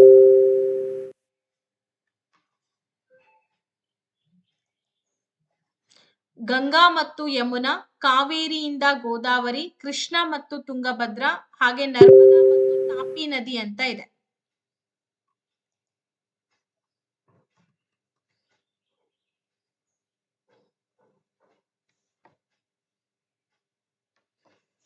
ನೋಡಿ, ಯೋಚನೆ ಮಾಡಿ ಆನ್ಸರ್ ಅನ್ನ ಕೊಡಿ.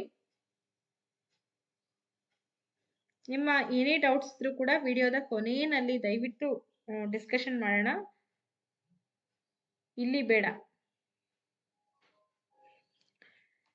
ಎಸ್, ಸರಿಯಾದ ಉತ್ತರ ಬಂದ್ಬಿಟ್ಟು ಆಲ್ಮೋಸ್ಟ್ ಎಲ್ಲರೂ ಕೂಡ ಹೇಳಿದೀರಾ, ಕಾವೇರಿ ಟು ಗೋದಾವರಿ ಅಂತ ಹೇಳಿ. ಕಾವೇರಿಯಿಂದ ಗೋದಾವರಿಯವರೆಗೂ ಕೂಡ ವಿಸ್ತರಣೆ ಆಗಿತ್ತು ಕನ್ನಡ ನಾಡು ಅಂತ ಹೇಳ್ಬಿಟ್ಟು ಕವಿರಾಜ ಮಾರ್ಗ ಕೃತಿಯಲ್ಲಿ ನೋಡ್ಬೋದು. ಕನ್ನಡದಲ್ಲಿ ಲಭ್ಯವಿರುವಂತಹ ಅತ್ಯಂತ ಹಳೆಯ ಕಾವ್ಯ ಮೀಮಾಂಸೆ ಕೃತಿ ಅಂತೇಳಿ ಇದನ್ನ ಗುರುತಿಸ್ತೀವಿ. It was written during the reign of Rashtrakuta king Amoghavarsha. ನೋಡಿ, ಅಮೋಘ ವರ್ಷನ ಕಾಲದಲ್ಲಿ ಇದನ್ನ ರಚನೆ ಮಾಡ್ತಾರೆ. ಶ್ರೀ ವಿಜಯ ರಚನೆ ಮಾಡ್ದ ಅಂತ ಹೇಳಿ ನಮ್ಗೆ ಮಾಹಿತಿಗಳು ಸಿಕ್ಕಿರುವಂತದ್ದು. ಅದಷ್ಟೇ ಅಲ್ಲ, ಇದು ಕನ್ನಡ ಮಾತನಾಡುವಂತಹ ಭೂಭಾಗವನ್ನ ಕನ್ನಡ ನಾಡು, ಕಾವೇರಿ ಮತ್ತು ಗೋದಾವರಿ ನದಿಗಳ ನಡುವಿನ ಪ್ರದೇಶ ಅಂತ ಹೇಳಿ ಕೂಡ ವ್ಯಾಖ್ಯಾನಿಸುತ್ತೆ. It defines the Kannada speaking land as the region between the Kaveri and Godavari ಅಂತ ಹೇಳಿ ಹೇಳ್ತಾರೆ. This shows the vast cultural and political influence of the Rashtrakutas in the Deccan. ದಕ್ಷಿಣದಲ್ಲಿ ರಾಷ್ಟ್ರಕೂಟರ ವಿಶಾಲವಾದಂತಹ ಸಾಂಸ್ಕೃತಿಕ ಮತ್ತು ರಾಜಕೀಯ ಪ್ರಭಾವವನ್ನ ಕೂಡ ಈ ಕೃತಿ ತೋರಿಸುತ್ತೆ. ಓಕೆ, 9ನೇ ಶತಮಾನದ ದಕ್ಷಿಣದ ಭೂಗೋಳದ ಬಗ್ಗೆ ಅಮೂಲ್ಯವಾದಂತಹ ಒಳನೋಟಗಳನ್ನ ನಮ್ಗೆ ನೀಡುತ್ತೆ ಈ ಒಂದು ಕೃತಿಯಲ್ಲಿ. ನಾವು ಅದನ್ನ ವೀಕ್ಷಣೆ ಮಾಡಬಹುದು. ನೆಕ್ಸ್ಟ್ 22ನೇ ಪ್ರಶ್ನೆ ಬರೋಣ. ಸೊ 22ನೇ ಪ್ರಶ್ನೆ ಬಂದು ಹೀಗಿದೆ: which Pala ruler granted 5 villages to build a monastery at Nalanda at the request of the Shailendra king of Sumatra ಅಂತ ಇದೆ. ನೋಡಿ, ಸುಮಾತ್ರಾದ ಶೈಲೇಂದ್ರ ಅರಸನ ವಿನಂತಿಯ ಮೇರೆಗೆ ನಳಂದಾದಲ್ಲಿ ಮಠವನ್ನ ನಿರ್ಮಿಸಲಿಕ್ಕೆ 5 ಗ್ರಾಮಗಳನ್ನ ನೀಡಿದಂತಹ ಪಾಲ ಅರಸ ಯಾರು ಅಂತ ಕೇಳಿದ್ದಾರೆ. ಎಸ್, ಈಗ ನೀವು ಆನ್ಸರ್ಸ್ ಗಳನ್ನ ಮಾಡಿ.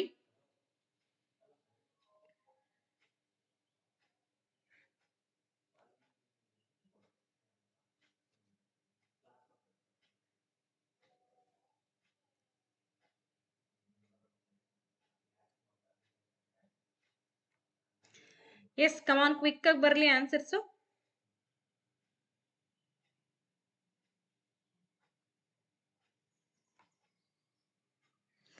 ಓಕೆ, ಇಲ್ಲಿ ಸರಿಯಾದ ಉತ್ತರ ಬಂದು ದೇವಪಾಲ. ಸೊ ದೇವಪಾಲನು ಧರ್ಮಪಾಲನ ಮಗ ಮತ್ತೆ ಉತ್ತರಾಧಿಕಾರಿ ಆಗಿದ್ದ.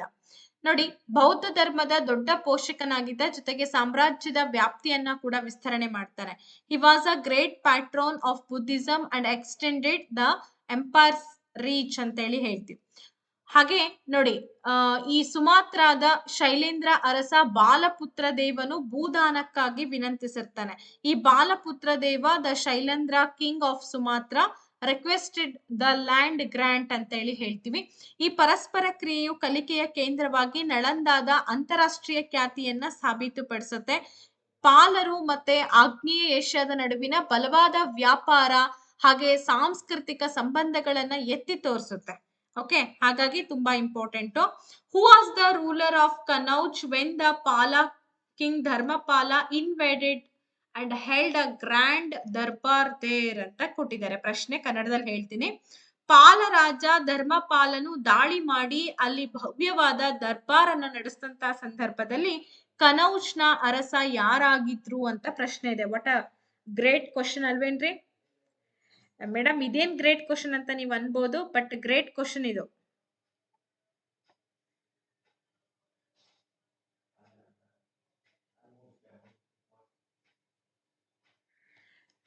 ಇಂದ್ರಾಯುಧ, ಚಕ್ರಾಯುಧ, ವತ್ಸರಾಜ, ನಾಗಭಟ ಅಂತ ಇದೆ.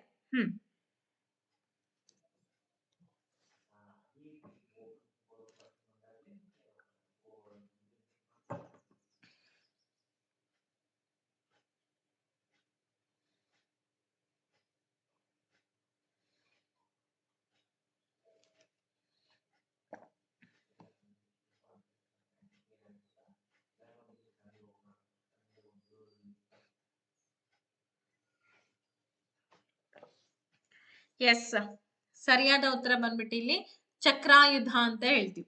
ಧರ್ಮಪಾಲನು ಇಂದ್ರಾಯುಧನನ್ನ ಸೋಲಿಸಿ ತನ್ನ ನಾಮ ನಿರ್ದೇಶಿತ ಚಕ್ರಾಯುಧನನ್ನ ಸಿಂಹಾಸನದ ಮೇಲೆ ಕುಳ್ಳಿಸ್ತಾನೆ.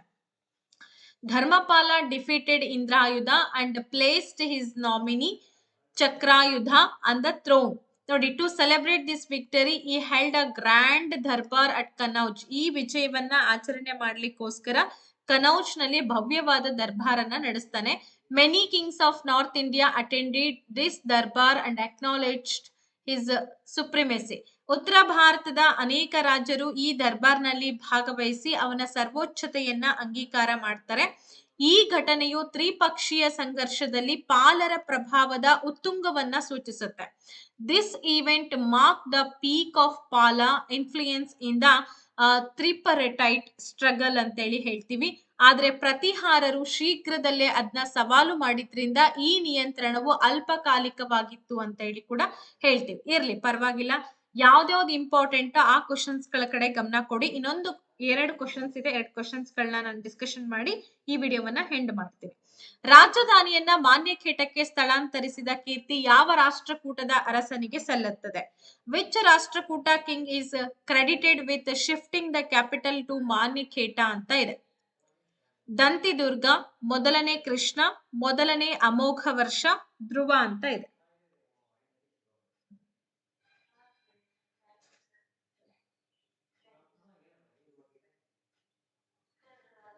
ಎಸ್, ಇಲ್ಲಿ ಸರಿಯಾದ ಉತ್ತರ ಬಂದ್ಬಿಟ್ಟು ಏನಾಗುತ್ತೆ ಅನ್ನೋದನ್ನ ನೋಡೋಣ. ಮೊದಲನೇ ಅಮೋಘ ವರ್ಷ ಅಂತ ಹೇಳಿ ಕರಿತೀವಿ. ಇಂದಿನ ಕಲಬುರ್ಗಿ ಜಿಲ್ಲೆಯ ಮಳಖೇಡ್ ಅಂತ ಏನ್ ಕರಿತೀವಿ, ರಾಷ್ಟ್ರಕೂಟರ ಶಾಶ್ವತ ರಾಜಧಾನಿಯನ್ನಾಗಿ ಮಾಡ್ತಾನೆ. ಇಂದ್ರನ ಸ್ವರ್ಗಕ್ಕೆ ಸರಿಸಾಟಿಯಾಗುವಂತೆ ಭವ್ಯ ನಗರವಾಗಿ ಅಭಿವೃದ್ಧಿ ಪಡಿಸ್ತಾನೆ ಅಮೋಘ ವರ್ಷ. ಸೊ ಕನ್ನಡ ಸಂಸ್ಕೃತ ಸಾಹಿತ್ಯಗಳ ಬಗ್ಗೆನೂ ಕೂಡ ಹೆಚ್ಚಾಗಿ ಆತ ಒಲವನ್ನ ತೋರಿಸ್ತಾರೆ. The famous Arab traveller Al Masud referred to the Gurjara Pratihara kingdom as. ನೋಡಿ, ಅರಬ್ ಪ್ರವಾಸಿಯಾದಂತ ಅಲ್ ಮಸೂದಿ ಗೂರ್ಜರ ಪ್ರತಿಹಾರ ಸಾಮ್ರಾಜ್ಯವನ್ನ ಈ ಹೆಸರಿನಿಂದ ಕರೀತಾನೆ. ಯಾವ ಹೆಸರಿನಿಂದ ಕರೆದಾನೆ? ರುಹಿಮಿ, ಅಲ್ ಬ್ರುಜ್, ಅಲ್ ಜುರ್ಜ್, ಹಾಗೆ ಬಲ್ಹಾರ ಮತ್ತೆ ಹಿಂದ್ ಅಂತ ಇದೆ. ಕಮಾನ್, ಕ್ವಿಕ್ ಆಗಿ ಆನ್ಸರ್ಸ್ ಬರ್ಲಿ.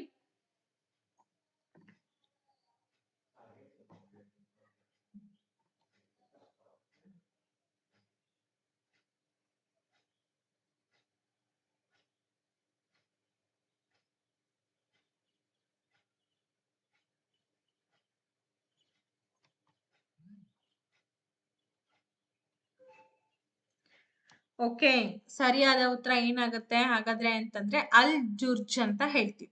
ನೋಡಿ, Al Masudi visited India in the 10th century during the Pratihara rule. ನೋಡಿ, ಪ್ರತಿಹಾರರು ಆಳ್ವಿಕೆ ಮಾಡುವಂತಹ ಸಂದರ್ಭದಲ್ಲಿ ಅಲ್ ಜುರ್ಜಿ ಭಾರತಕ್ಕೆ ಭೇಟಿ ಕೊಡ್ತಾನೆ. ನೋಡಿ, ಅಲ್ ಮಸೂದಿ, ಅಲ್ ಜುರ್ಜ್ ಅನ್ನೋದು ಗೂರ್ಜರ ಎಂಬ ಪದದ ಅರೇಬಿಕ್ ಒಂದು ಪದ ಅಂತ ಹೇಳಿ ಕೂಡ ನಾವು ಗುರುತಿಸ್ತೀವಿ. ಪ್ರತಿಹಾರ ಸೈನ್ಯವನ್ನ, ಅದರಲ್ಲೂ ವಿಶೇಷವಾಗಿ ಅವರ ಅತ್ಯುತ್ತಮ ಅಶ್ವದಳವನ್ನ ಶ್ಲಾಘನೆ ಮಾಡ್ತಾನೆ.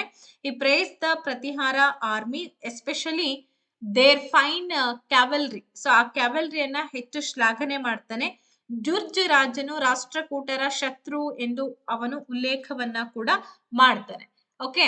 ಹಾಗೆ ಪ್ರತಿಹಾರರ ಇತಿಹಾಸವನ್ನ ಪುನರ್ರಚನೆ ಮಾಡ್ಲಿಕ್ಕೆ ಅವನ ವರದಿಗಳು ತುಂಬಾ ಪ್ರಮುಖ ಮೂಲವಾಗಿರ್ತಕ್ಕಂಥ ವಿಷಯಗಳು ಅಂತ ಹೇಳಿ ಕೂಡ ಕರಿತೀವಿ. ಹಾಗೇನೆ ಇವತ್ತಿನ ಇಷ್ಟು 25 ಪ್ರಶ್ನೆಗಳನ್ನ ಈ ಒಂದು ಚಾಪ್ಟರ್ ಮೇಲೆ ನಾನು ಡಿಸ್ಕಷನ್ ಮಾಡಿದ್ದೀನಿ.